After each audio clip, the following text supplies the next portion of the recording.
No gabinete do senhor relator. E vamos passar para o próximo item 61, é o TC 1216-2008, de relatoria também do conselheiro Sidney Zenal Beraldo. Aqui é um recurso ordinário de Wilson José Diório, ex-presidente do Centro Comunitário Bernardino Gumercindo Botequia, e Carlos César Tamiaso, ex-prefeito de Cordeirópolis. Prestação de contas 2006. Eu convido que assuma a tribuna aqui, Dr. Fernando Jamal Macou, que representa o ex-prefeito, o senhor Carlos César Tamiaso.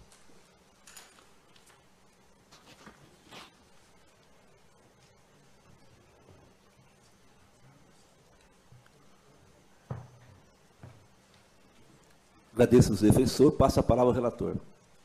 Cumprimento o doutor Fernando e passo aqui, senhor presidente e senhor conselheiros, a leitura do breve relatório, o item 61. Em exame, recursos ordinários interpostos por Wilson José Diório, ex-presidente da beneficiária, e por Carlos César Tamiaso, ex-prefeito, contra acórdão da primeira Câmara, que julgou irregular parte da prestação de contas de recursos repassados com amparo em convênio firmado entre a Prefeitura Municipal de Cordeirópolis e o Centro Comunitário Municipal Vereador Bernardino Gumercindo Botequia, nos exercícios 2006 e 2010, objetivando a execução do Programa de Saúde da Família e a contratação de agentes comunitários de saúde. O decreto de irregularidade foi proclamado em razão das seguintes falhas: inexistência de plano de trabalho prévio, finalidade estatutária alheia ao objeto do convênio e contratação de agentes comunitários de saúde sem processo seletivo, parecer conclusivo que não atestou a economicidade dos resultados alcançados, ausência de relatório anual da conveniada sobre as atividades desenvolvidas com recursos próprios e das verbas repassadas, bem como do relatório governamental sobre a execução do objeto do ajuste, com o comparativo entre metas propostas e resultados alcançados. Especialmente a utilização de próprios públicos e de servidores municipais para atividades da entidade, em ações típicas e exclusivas do governo local. Esse é o breve relatório. Senhor presidente, senhor defensor, eu ouço com atenção. Com a palavra, Luiz Defensor, pelo tempo regimental. Obrigado. Excelentíssimo senhor presidente, excelentíssimos senhores conselheiros, excelentíssimo senhor representante do Ministério Público de Contas, excelentíssimo senhor secretário, diretor-geral, a todos que acompanham a essa sessão, bom dia.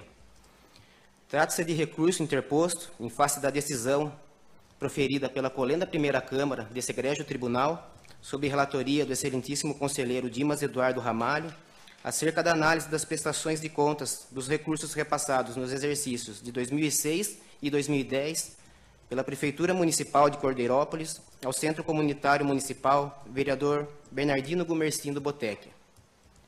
De um total de R$ 323.121,78 repassados, apenas R$ 16.540,20 não receberam a aprovação da colenda Primeira Câmara. E o juízo de irregularidade relativo a tal pequeno montante estaria relacionado exclusivamente à remuneração de 5 prestadores de serviço da entidade beneficiária, que também eram funcionários públicos do município. E, nesse sentido, senhores conselheiros, a defesa não pode deixar de mencionar que inexistia, por parte dos gestores à época, conhecimento de qualquer impedimento legal no fato das profissionais que eram servidoras da Prefeitura atuarem também junto ao centro comunitário, entendendo que tal situação não caracterizava qualquer irregularidade, haja vista que, além de não se tratarem de 2 cargos, empregos ou funções públicas, atendiam ao requisito da compatibilidade de horário, pois foram realizados em horários distintos, sem prejuízo regulamentar das horas trabalhadas de cada uma, bem como o exercício regular das atribuições inerentes a cada cargo. Nem mesmo prevalecia a vedação posta na Lei 13.019, de 31 de julho de 2014, que estabelece o regime jurídico das parcerias voluntárias, já que a sua aplicação somente se tornará obrigatória aos municípios a partir de 1º de janeiro de 2017. Constou também da sentença ora combatida que uma das profissionais contratadas pela beneficiária exercia a função de chefe de contabilidade na prefeitura e que, por tal razão, poderia, em tese, ter interferido na prestação de contas, já que também integrava a Comissão de Subvenções Municipais. Todavia, o simples fato da servidora municipal ter prestado serviço para a entidade não induz necessariamente que tenha havido parcialidade ou favorecimento na análise da prestação de contas. E a prova maior disso encontra-se justamente no fato de que essa mesma prestação de contas foi analisada por essa colenda corte e nesses autos e foram julgada regular em quase a sua integralidade, com exceção, como dito no início da minha explanação, apenas dos cerca dos R$16.000 atinentes à remuneração dos 5 profissionais, prestadores de serviço. Assim, o fato desse colendo tribunal ter chancelado a regularidade dos repasses efetivados afasta por completo qualquer arguição de favorecimento, direcionamento ou prejuízo à lisura da análise das contas, demonstrando que, independentemente de existir servidora municipal que também prestava serviços à entidade, a fiscalização da análise da aplicação dos recursos repassados pela Prefeitura ao centro comunitário se deu de forma transparente e impessoal dentro do princípio da moralidade.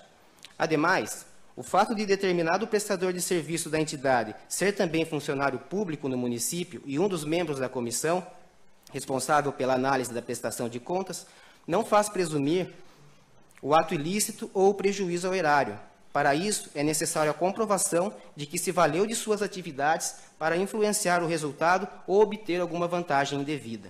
E no caso em apreço, verifica-se dos documentos colacionados aos autos que a senhora Maria Vane Giardini, que integrava a Comissão de Subvenções, exerceu mera função de digitadora no centro comunitário até o mês de julho de 2006 e foi nomeada para a Comissão Municipal de Subvenções somente em agosto, após o seu desligamento da entidade.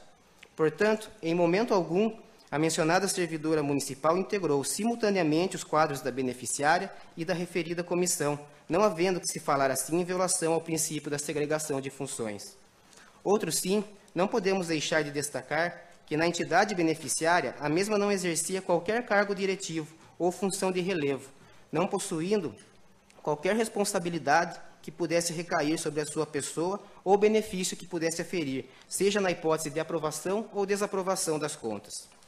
A referida servidora era apenas uma dentre os 3 integrantes da comissão, de modo que, se de alguma forma não haveria como prevalecer a sua convicção, se dissonante dos demais membros. É de ser destacado também que esse modelo de gestão de análise dos repasses públicos sempre foi adotado pela municipalidade e nunca houve qualquer observação ou recomendação por parte dessa colenda conte em sentido diverso nas diversas fiscalizações anteriormente realizadas no município. A administração apenas deu continuidade ao que já vinha sendo praticado nos exercícios anteriores, sendo certo que, tão logo levantada essa suposta irregularidade pela fiscalização, foram imediatamente tomadas as medidas cabíveis para o saneamento da situação. É certo, senhores conselheiros, que o ato ilícito de se utilizar de um cargo público para beneficiar ou prejudicar quem quer que seja, não se presume, já que depende de prova ou, no mínimo, de elementos consistentes que evidenciem a efetiva caracterização de sua ocorrência. Portanto, tudo o que se clama nessa oportunidade é que a questão seja analisada com a cautela necessária, fundada em critérios objetivos, de modo a revelar a inexistência de privilégios ou prejuízos. Em todo caso, ainda que Vossas Excelências não compartilhem o entendimento da defesa, é inafastável a conclusão de que, ainda assim, não é devido o ressarcimento ao erário, conforme consignou a sentença. Isso porque, em momento algum, o relatório da fiscalização ou a sentença combatida afirma que as mencionadas servidoras não desenvolveram efetivamente as suas funções junto à beneficiária, de modo a não fazer jus à remuneração percebida. Muito pelo contrário, o recorrente, quando da oportunidade da defesa prévia e do recurso ordinário, promoveu a juntada aos autos de declarações da Prefeitura de Cordeirópolis e do próprio centro comunitário, assentando que as jornadas de trabalho das profissionais relacionadas eram compatíveis entre si. Também os relatórios e documentos comprobatórios das atividades desenvolvidas por cada uma dessas funcionárias, ratificadas pelo presidente da entidade e também encartada ao recurso ordinário, não deixam remanescer dúvidas acerca da efetiva prestação dos serviços e consequente regularidade no pagamento de tais vencimentos. Assim, não há que se falar em remuneração em duplicidade a tais funcionárias, vez que essas desenvolveram regularmente suas atividades, tanto no âmbito da Prefeitura como na entidade, havendo nesses autos prova inconteste da efetiva prestação de serviço. Nessa senda, em que pese o respeito devido, entendemos que a determinação desta colenda corte, concernente à devolução de valores que são efetivamente devidos às mencionadas profissionais, contraria a jurisprudência do Supremo Tribunal Federal, conforme julgado no agravo 605.388, no mandado de segurança 26.085, no recurso especial 553.159, dentre outras decisões. Essa egrégia Corte de Contas também já se manifestou sobre o tema e deixou de condenar a devolução de valores quando houve a efetiva prestação de serviços, sendo os recursos repassados aplicados na execução do objeto, a exemplo do julgado nos TCs 1462/009/10, 110/016/11, 1185/003/12, 85/016/14, dentre outros julgados. Portanto, a determinação de restituição desses recursos ao erário caracteriza locuplentamento ilícito da administração municipal, sem abrigo na jurisprudência sedimentada nesta egrégia Corte e na Suprema Corte Federal. Dessa forma, caso se entenda pela manutenção das irregularidades apontadas na sentença, ainda assim é imperioso o reconhecimento de que os recursos empenhados no pagamento das mencionadas profissionais configuram contraprestação aos serviços prestados, não sendo devido, portanto, o seu ressarcimento.